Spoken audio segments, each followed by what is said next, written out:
I was just a stand-in, yet I became pregnant with my fake husband's child.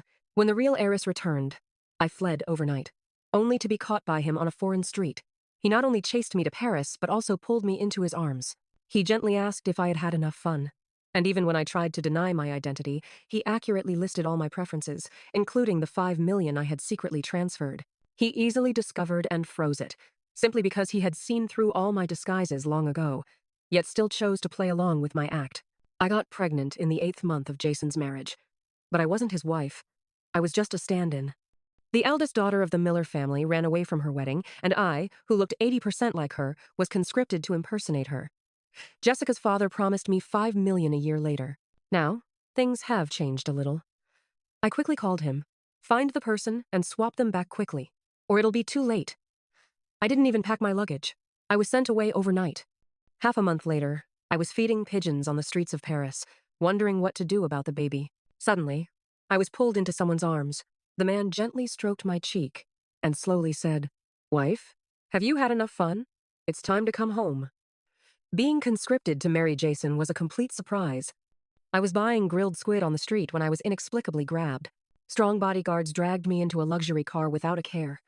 30 minutes later, I was taken to a villa. In the grand living room of the villa, a middle-aged man sat upright.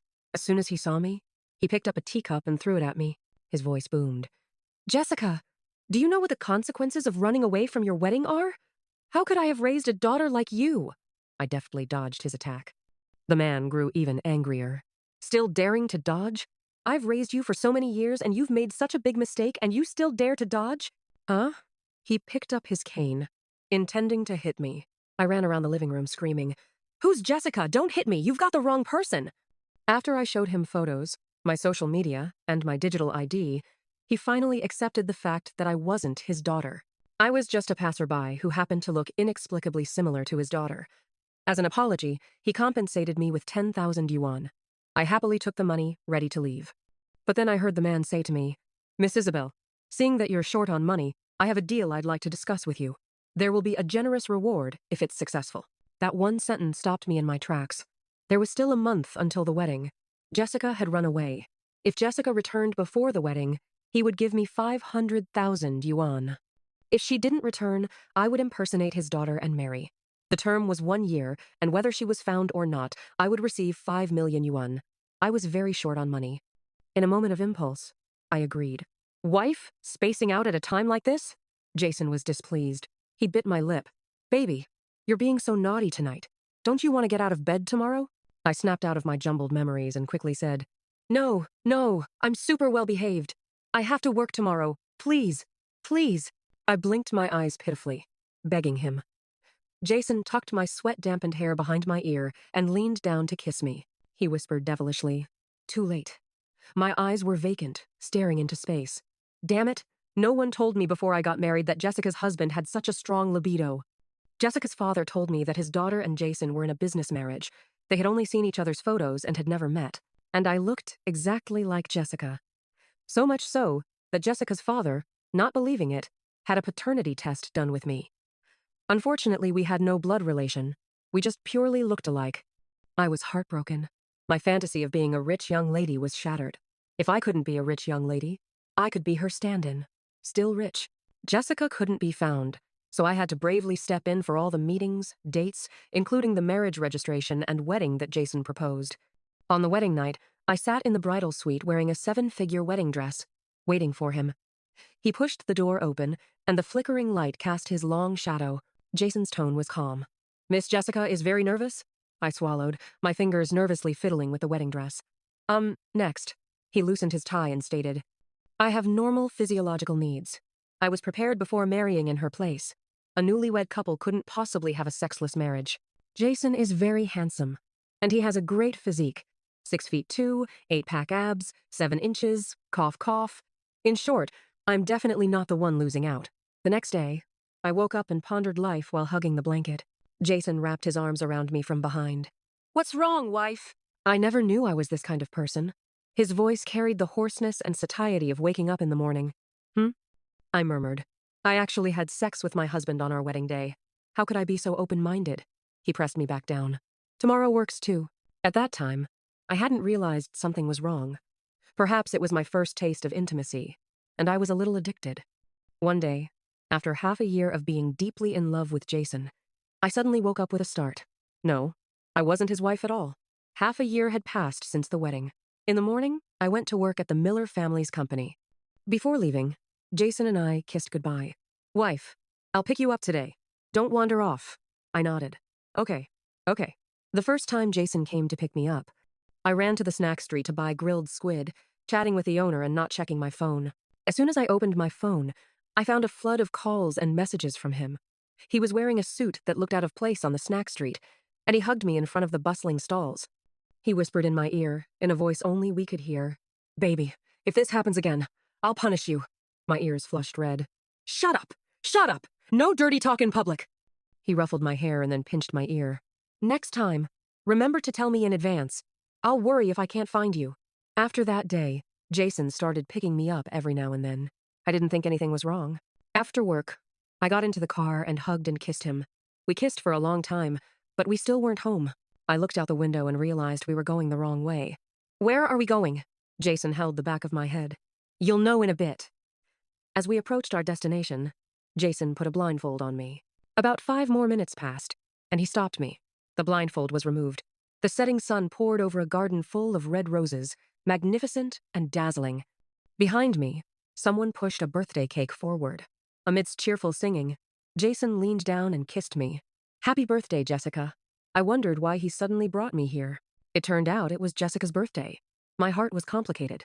Yes, the one Jason married was Jessica, not me. I wasn't his wife. Jason saw that I wasn't showing happiness, and like a dog who had done something wrong, he nervously asked, "Don't you like it?" I suppressed my messy thoughts and smiled at him. I like it. The substitute marriage was for 1 year. Half a year has passed. I always thought I had another 6 months, until a month later, Jessica's father sent me a message. Found her. Jessica was back, currently confined to a villa in the suburbs. She was caught with her young boyfriend. She's currently on a hunger strike, absolutely refusing to return to her identity. I watched the video Jessica's father sent. The video was a bit blurry. Jessica looks 80% like me, and with the blurry quality, if I hadn't been sure it wasn't me, I would have thought someone was secretly filming me. She was hysterical at the camera. How can you marry me off to someone I completely dislike? I told you I don't like Jason. I have a boyfriend. Are you trying to force me to my death? I stared blankly at my phone, completely unaware that Jason was behind me. After the video finished playing, a slender finger tapped the screen, hitting replay. A hoarse female voice, after crying, played from the phone's earpiece. Jason rested his chin on my shoulder, his hand already slipping into my pajamas. Completely dislike me? I fumbled to close the video. His tie wrapped around my wrist. When was this video from? I breathed a sigh of relief. He misunderstood it as a pre-marriage video, not realizing the person in the video wasn't the one in front of him. I blurted out, "Forgot. Just from before." Jason tightened the tie, his hands crossed behind my back. He seemed to be in an exceptionally good mood today, speaking softly and gently. What can we do? Our Jessica dislikes me so much, yet she still has to marry me. My heart trembled. Jason, I'm most afraid of him looking like this. I wasn't this scared when he was being fierce with me. It's when he's gentle that he's most deadly. Anything you want to explain? No, what could I explain? Jessica really doesn't like you. I stayed silent. Jason smiled, then commanded, "Kneel properly." I buried my head in the pillow. Jason pressed me about who my boyfriend was. Help! How would I know who Jessica's boyfriend is? I tried to avoid the question, but he thought I was evading and became even more aggressive. My pupils unfocused, my gaze scattered. He finally regained his composure and kissed my neck. Baby, it's okay if you don't like me before marriage, and it's okay if you have a boyfriend. You're mine now. You can only be mine. Things haven't been sorted out with Jessica yet. I've run into a problem on my end. I'm pregnant. My period, which is always on time, didn't come this month, and I belatedly realized the issue. Jason is usually careful, except for that one time he lost control. That day, I was so tired I couldn't lift a finger, and the next day I was too busy giving him the silent treatment, watching him fuss around trying to appease me, completely oblivious to contraception. Jason probably remembered. When I was taking vitamin C that day, he specifically asked what medicine I was taking. Why didn't I think of taking a contraceptive pill at the time? I waited for the doctor to call my number for examination, feeling utterly hopeless. Half an hour later, I held a pregnancy test report. My eyes blank. It was bad. Really bad. I took a picture and sent it to Jessica's father. How is Jessica? I'm pregnant. If you still want to switch back, hurry up. It'll be too late once I start showing. It would be even more impossible to switch after I gave birth. I couldn't abandon my child and let the child recognize someone else as their mother. As for having an abortion, I wasn't ready to give it up yet. Jessica's father probably hadn't seen the message. He hadn't replied yet. I sat on a bench downstairs at the hospital. The phone screen on my lap lit up. I thought it was a message from Jessica's father, but when I opened it, it was Jason. Baby, what do you want to eat tonight? I tapped the screen. Haven't decided yet, but I want to eat teppanyaki squid, he replied. Wait for me after work. We'll go buy it together. A cold wind suddenly blew from north to south. Winter was coming soon. So cold. I really didn't know what to eat that night, so Jason and I went to the supermarket, walked around, and bought a lot of things to fill the fridge. I said I wanted to cook and instructed him to prepare the ingredients. After handing him the most troublesome part of preparing the dishes, cooking became easy. I made typhoon shelter, shrimp, broccoli, stir-fried king oyster mushrooms, mapo tofu, and sweet and sour pork ribs. After I finished, Jason helped me take off my apron and kissed me. My dear wife, you've worked hard. I pushed him away. My face is oily from cooking. Don't kiss me. After dinner, he cleared the table while I curled up on the sofa playing my game console. I received a message from Jessica's father. Jessica agreed. When's the soonest you two can swap back? I instinctively looked towards the kitchen. Jason was putting dishes into the dishwasher and was now wiping the table. Catching my gaze, he turned around. Baby, I'll be done cleaning up in a minute and then I'll play with you. I looked down and replied. Next week, perhaps. Jason will be on a business trip next week, so she can come early to get used to the house. Send me Jessica's WeChat, and I'll tell her some of Jason's habits. Before his business trip, Jason uncharacteristically didn't cling to me as he usually did. Instead, he asked, Wife, have you missed your period this month? My body stiffened. I'll get it checked in a couple of days. Maybe my irregular periods are acting up again. I used to have this happen. He looked thoughtful. When I get back next week, I'll go with you. I nodded. The bedside lamp was turned off, and the room plunged into darkness. We embraced in the center of the big bed and fell asleep. I rested my head on his chest, listening to his beating heart. Thump, thump, thump. Jason's business trips were quite common. Before he left, I stood on tiptoe to kiss him goodbye. I won't see you off at the airport. Be safe. He ruffled my hair. You too, baby. Be safe at home. I smiled and pushed him away. All right, go on. You'll be late if you don't leave now. What could possibly happen to me at home? He left, reluctantly. Something did happen at home. I looked around, surveying what I could take with me. But I found that in Jason's house, everything was either his belongings or his wife Jessica's belongings. I left, unable to pack my luggage. In the end, I took a ruby necklace from the packing table. It was Jason's first gift to me. I put on the necklace, and a cold sensation descended. I'll just say I lost it later. I pulled out another phone. He's gone. You can come over now. Remember to send me the money. I went to the Miller family, picked up my ID card and passport, and headed to the airport. The plane broke through the clouds, and the journey lasted 10 hours. The ruby necklace on my chest refracted the sunlight, sparkling brightly. I closed my eyes, pushing the dreamlike experiences of the past 8 months to the back of my mind. Tomorrow is a brand new day. The plane landed in Paris. Walking through the streets of Paris, I suddenly remembered that the honeymoon trip Jason had promised to take me on never materialized. Oh well, the honeymoon trip should be for a real couple. I, a counterfeit product, won't participate. Jason is in another country across the ocean, I'm in Europe, and Jessica is back home. We're truly living separate lives. I wanted to recall the good times with Jason, so I pulled out WeChat, only to realize belatedly that I didn't have him as a friend. The WeChat I used to contact him was specifically registered for my role as a stand-in, and I gave it to Jessica when she returned. I had completely cut ties with him. I stared blankly at my phone, a dull ache in my chest. It hurt. I couldn't say what I was feeling, only that I was upset. A message notification popped up at the top of my phone. My breath hitched, and my heart pounded in my chest. Industrial and Commercial Bank of China reminds you that 5,000,000 yuan has been credited to your account, and your current balance is 5,005.42.48 yuan. Thank you. I'm not upset anymore. I'm happy. I'm so easy to please, damn it. Paris, feeding pigeons, so stress-relieving. I found a small bench in the park and sat down. Pigeons flew across the twilight sky, landing beside me. I scattered a handful of grain, and they fluttered and pecked.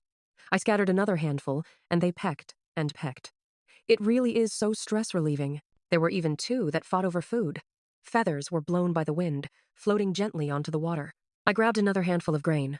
There were still a few gray pigeons on the right that hadn't eaten. The park wasn't a big one, not a famous Parisian attraction. Let alone tourists, there weren't even many locals. The closest person to me was an old man with white hair, who smiled at me. The grain in my hand was what he had given me. Realizing I didn't understand French, the old man switched to English to speak to me. It was clear he didn't particularly like English.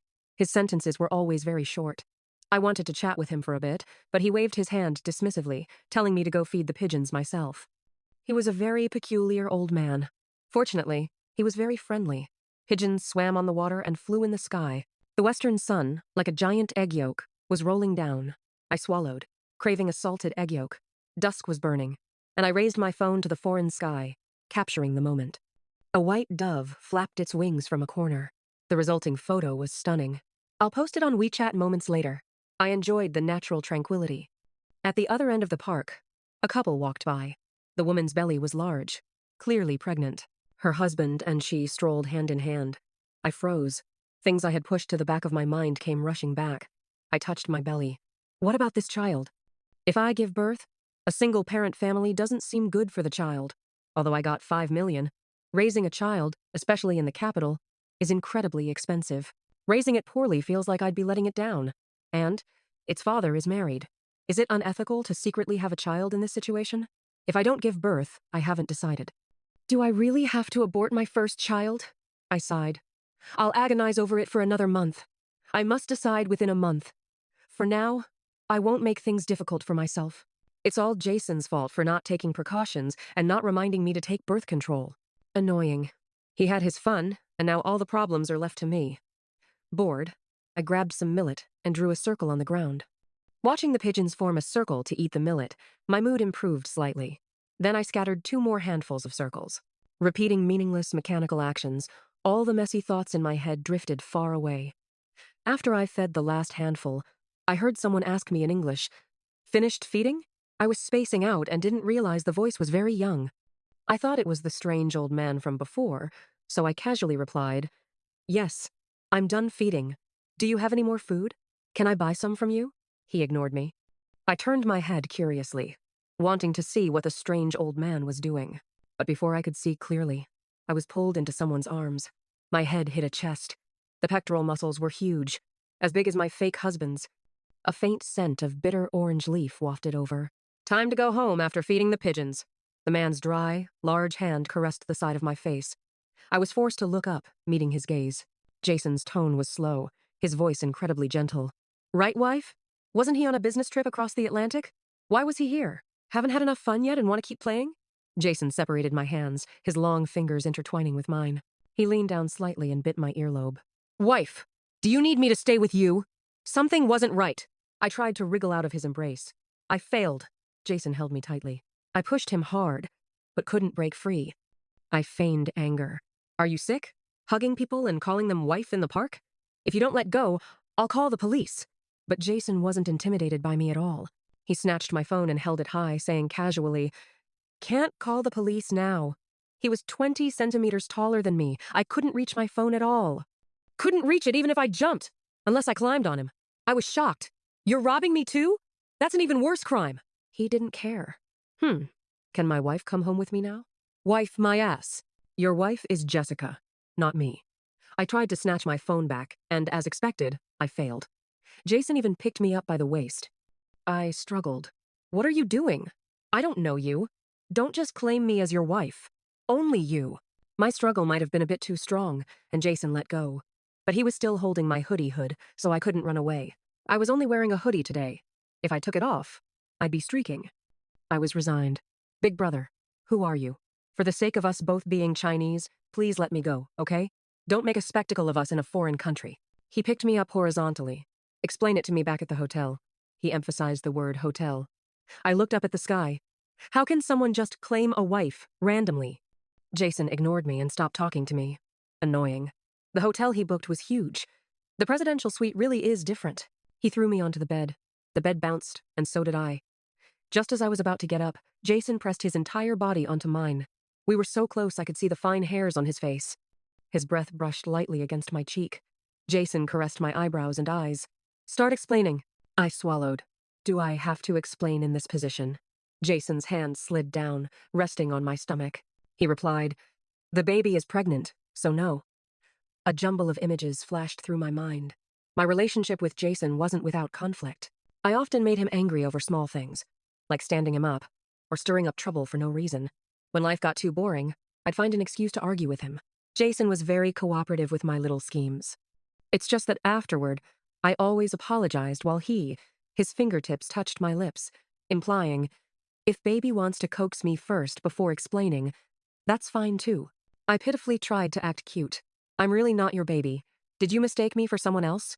He raised an eyebrow. Oh, really? I nodded vigorously. Yes. Do you know my name? See? You don't know. He interrupted me. Isabel. You like the teppanyaki squid near the company. Extra cilantro, no green onions, you buy 2 portions every time, and if you can't finish it, you use me as a trash can to eat it. You like to hug a pillow when you sleep. If I throw away all your pillows, you'll hug me. Wait, so all the pillows I bought, he threw them away? I said, how could they just disappear from the house for no reason? You like being ordered around. You like me to be strong. If I'm gentle with you, you'll be very disobedient. Saying this, Jason grabbed my neck, his tone extremely gentle. Baby, have I been too gentle with you lately? Have you learned to run away, I gasped. Jason, what should you call me? Now, open your mouth. I'm hopeless. I buried my face in the pillow. Jason tried to pull me back into his arms, but I ignored him and continued to be an ostrich. Baby, don't be shy. Let's have dinner first, I blurted out. I already ate. He turned my head and kissed me. Eat a proper meal, or you'll be hungry. Stop talking. I pulled the covers over myself. I'm not hungry. Jason picked me up through the covers. Baby, wrapped in the quilt?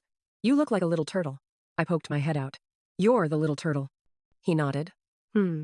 Even more so. I pouted. He rubbed the corner of my lips. Still upset? I covered his mouth to prevent him from saying more inappropriate things and changed the subject. How did you find me? The dining table was full of food. While I was being an ostrich, Jason had arranged the food delivered from the restaurant. Jason poured me a glass of warm water and handed me chopsticks. Admit you know me now, I retorted stubbornly. No, I don't. How on earth did he find me in this big wide world? Jason wouldn't tell me, just kept feeding me like a hamster. My stomach was round and full, so I curled up on the sofa. Jason snuggled closer again. He wanted to kiss me. I said sternly, You're married. Jason was playing with my hair and casually replied, What you're doing is marital infidelity, I chattered on. A man who doesn't respect himself is like rotten cabbage. Jason showed no remorse. I cheated, so what? Don't you feel bad for your wife? Jason glanced at me dismissively. Does my wife feel bad for me? Huh? It seemed she didn't either. I felt a little guilty. Cheating is wrong. If you cheat once, you'll definitely cheat a second time. Rotten cabbage isn't allowed to kiss me. Jason gently pinched my cheek. You're getting good at turning the tables, baby. I hugged a pillow and turned my head away. I hadn't prepared for Jason showing up at my door. For a moment, I didn't know what to do. Jason held me, resting his chin on my shoulder, and didn't speak again. After a long time, he suddenly said, Isabel, I'm very angry. Jason's tone was very calm, so calm it was a little eerie. He said he was very angry, as if he were saying, It's a sunny day today. Is it fun to push me to someone else? I bit my lip. Not someone else, it's your wife. He cupped my face. The person I know is you, and the person I got my marriage certificate with and had a wedding with is also you. But his wife is Jessica, Jason sighed.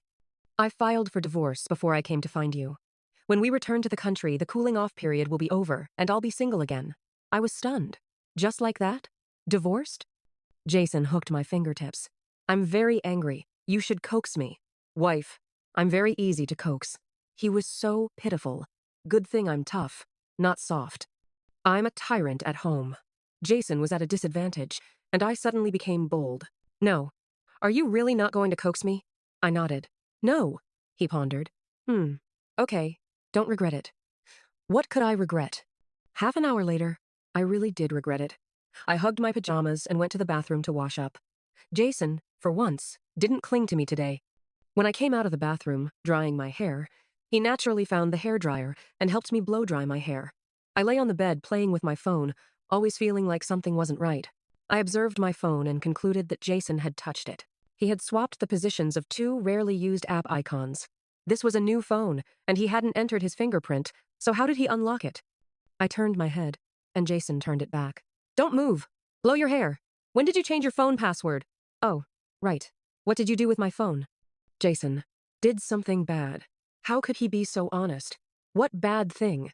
A bad thing that will make you coax me. He wouldn't tell me, wanting me to find out myself. I opened each app and looked through them. Social apps? No problem. Entertainment apps? No problem. Games? My game items were also there. What was it then? Until I opened the banking app, I stared in shock at my balance. 542.48? Where did the 5,000 before 542.48 go? I fiddled with it for a long time and found that the money had been transferred out. The time was when I was taking a shower. Jason finished blowing my hair and turned off the hairdryer. I sat up in bed and stared at him. He coiled the hairdryer cord, put it away, then went to pour water, bustling about. I watched everything he did. Jason wasn't disturbed by me at all. After he finished a series of tasks, he came back to me. I said faintly, "Do you want to explain it to me?" This time, Jason refused. "No!" I pounced on him. "Jason, you have no heart! Give me back my 5 million!" Jason caught me steadily. "No. You sold me for 5 million. Shouldn't I get a share?" "What do you mean you sold me? We agreed on this from the beginning, didn't we? Give it back to me!" He was unmoved. No. So angry. So angry. So angry. Jason lowered his head. "Baby, coax me, and I'll give it back to you." I was the one who was angry, and I still had to coax him. Even angrier. I burrowed into the covers and ignored him. Jason was calm and collected, not flustered at all. 5 million! That's 5 million! One can't just give up money for dignity. I reached out from under the covers and tugged at Jason's clothes. I was wrong. Jason is very good at reeling people in. He ignored me, pretending not to see me. I pulled him harder. "Jason, I was wrong." I crawled out from under the covers and hugged him from behind. "Husband, all the mistakes are mine. Don't be angry anymore." My hand moved lower. Men are easy to coax. Who knew Jason would grab my wrist? "Don't move." "What? That's not allowed either? How am I supposed to coax him then?" "I don't know anymore. That's how I always used to coax him." It seems Jason is really angry this time. I wrapped my arms around his waist and held him tight. This time, I didn't grope him. I whispered, "I'm sorry. Sorry for leaving without a word. Sorry for lying to you from the very beginning. I don't want to be with you as someone else." I pressed against his back and muffled, "I know you can tell the difference. I just wanted you to come find me. I'm just being greedy. Like the snake that swallowed the elephant. Jessica has a boyfriend and hates him." If I met Jason, away from Jessica's father's supervision, I would most likely tell Jason the truth directly. Jessica has my current WeChat friends. I've been posting quite frequently on my moments these past 2 days. It wouldn't be hard to find my exact location through my moments. He really did come looking for me. My chest felt heavy, so uncomfortable. I wanted him to hug me. "Jason, I actually really like you. Will you hug me?" Jason said he's easy to coax. He really is easy to coax. The 5 million was returned. I was jumping for joy. He held me down. "It's just 5 million. Is it really necessary? 5 million. Just. Can these two words be used together? You sold me for 5 million. How pathetic. The necklace I gave you last time was worth more than that." "Huh? That emerald necklace from last time?" I retorted. "That's different." "How is it different?" "I earned this through hard work," Jason said coolly. You worked hard to sell your husband and earn it. So this can't be brought up again, can it?" I burrowed into his arms, looked up, and pouted. Please, don't mention it again. Husband, would you really let me feel guilty forever?" "Jason, yes." My smile instantly vanished, and I pointed expressionlessly towards the door. "Oh, then you can. Sleep on the sofa tonight. Don't hug me. We didn't stay in France for long." Jason had postponed his business trip to find me. Now that he had found me, he had to go back to work. Before leaving France, I took him to the small park again. White doves fluttered their wings everywhere, and a feather drifted down. I reached out and caught it, asking Jason to keep it for me. The old man we met last time was also feeding the doves today. I bought a bag of grain from him, and he eyed Jason. "Boyfriend?" Jason answered for me. "Husband." I couldn't help but smile. "Liar. We're not even married. All he does is trick old men." Jason practically wants to tie me to his belt now, just to keep me from running off. I flew to another country with him.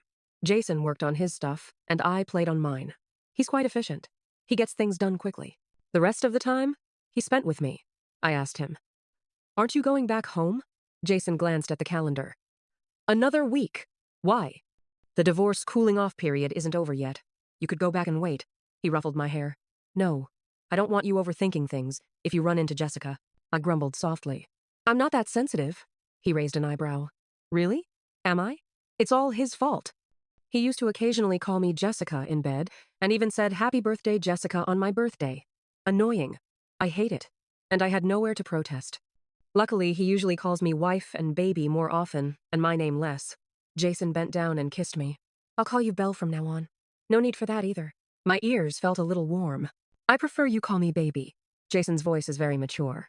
His deep, husky voice gently calling me baby really hits my sweet spot. It would be even better if his actions were a bit rougher when he's calling me gently. Oh no. I'm really weird. I snuck a glance at Jason. Good thing he'll play along with me. Woo-woo. The day Jason went to the Civil Affairs Bureau to get a divorce was the first time I met Jessica. Meeting her in person, I realized that she and I were not similar. The photos Jessica's father sent showed her with long black hair, a white dress, and a name that suited her, like a pure and flawless snowflake. In the videos I had seen before, she was confined in the Miller family, wearing only an oversized nightgown, smashing things in the room, and looking like me with a bare face. Now that I saw her, I realized, who wouldn't be able to tell the difference between her and me? In just half a month, Jessica had cut her hair into a wolf cut and dyed it green.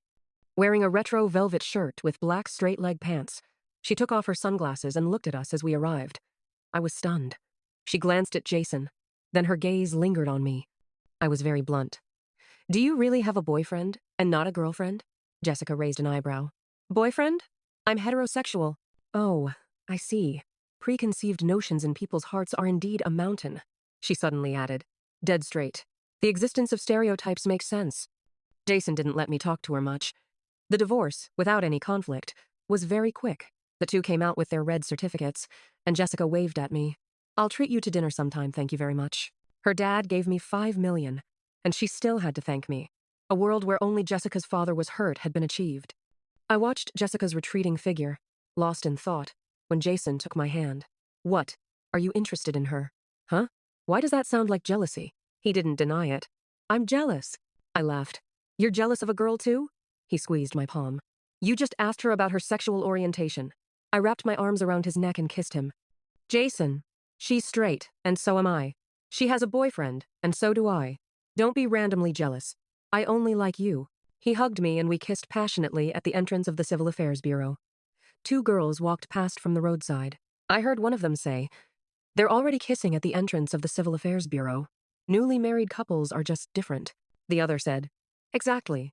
In today's environment, couples who can get married must be in love. Let the young couple kiss at the entrance of the Civil Affairs Bureau. Don't mind them. When do you think I'll be able to have a sweet relationship? You? Don't even think about it. You'll be lonely, Forev. They walked further away, their voices getting softer and softer until I could no longer hear them clearly. If they knew we came to the Civil Affairs Bureau for Jason's divorce, they would definitely be shocked. I thought it was funny and shared it with Jason. Jason turned his head. Baby, did you bring your household registration book? What did he want to do? I protected my bag. No way, you just got divorced. I don't want to marry you yet. The Civil Affairs Bureau isn't that big. What would the staff think? I turned to run, but he grabbed my hoodie hood. Running away? I struggled twice. If I don't run, what if you drag me to get married? Who in their right mind marries a divorced man on the day of his divorce? No, absolutely not. He sighed helplessly. All right, if you don't want to, then don't. Just don't run. I secretly peeked at him. He probably wouldn't drag me to get married. I relaxed, took his hand. Okay, then I won't run. We aimlessly wandered and chatted. I playfully manipulated him. Even though you're divorced, I won't look down on you. I'm really such a good person. I'm telling you, no one likes divorced men these days. And I'm so magnanimous to take you on. So you better listen to me, got it? He replied with a smile. If I really listened, you wouldn't be happy. No way. When has he ever listened and I wasn't happy? He actually leaned into my ear on the street and gently bit my ear. Baby, you clearly like me more. We didn't know when we had wandered into the snack street. My ears were bright red, and I cut off his dirty talk. Jason, I want some teppanyaki squid. Go buy me a portion. I shouldn't have said that. If I say any more, I'll want to crawl into a hole. He took my hand. Okay, let's go get some teppanyaki squid. Teppanyaki squid is so delicious.